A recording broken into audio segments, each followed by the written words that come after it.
সূরা ফাতিহা যখন জোরে পড়া হবে তখন সূরা ফাতিহা শেষ হওয়ার পরে পড়ে নেন, এটা সতর্কতা। বিস্তারিত এর আগে বলেছি যে সামান্য কিছু ক্ষেত্রেই শুধু শোনেন, বাকি তো অধিকাংশ সময় শোনেন না। 17 রাকাতে 11 রাকাতই শোনেন না, আপনি জোহরে শোনেন না, আসরে শোনেন না, মাগরিবের তৃতীয় রাকাতে, এশার তৃতীয় চতুর্থতে শোনেন না, 11 রাকাতে শুনলেন না, পড়েন না কেন?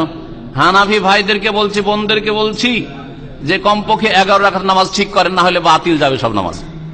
আর তারপরে বলছি যে যেই নামাজগুলিতে জোরে পড়া হয় 6 রাকাত নামাজ 17-র মধ্যে, এই 6 রাকাত আবার আমাদের দেশে মাইকে নামাজ হয় না, তো দ্বিতীয় কাতারে থাকলে, একটু দূরে থাকলে তো কিছু শোনেন না, তখনও পড়েন, বোঝা গেছে?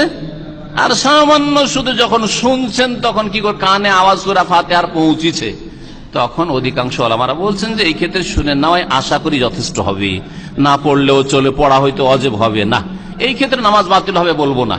কিন্তু আগে ঠিক করে তা আসেন, 11 রাকাত নষ্ট হচ্ছে আর 6 দিয়ে রাকাত নিয়ে পেরেশান, আর 6 রাকাত আবার ওই সীমিত যখন শুনছেন তখন এই নিয়ে পেরেশান, আর জোহরেও সূরা ফাতিহা পড়লেন না, এরকম নামাজ হয় না। লা সালাতা লিমান লাম ইয়াকরা বিফাতিহাতিল কিতাব।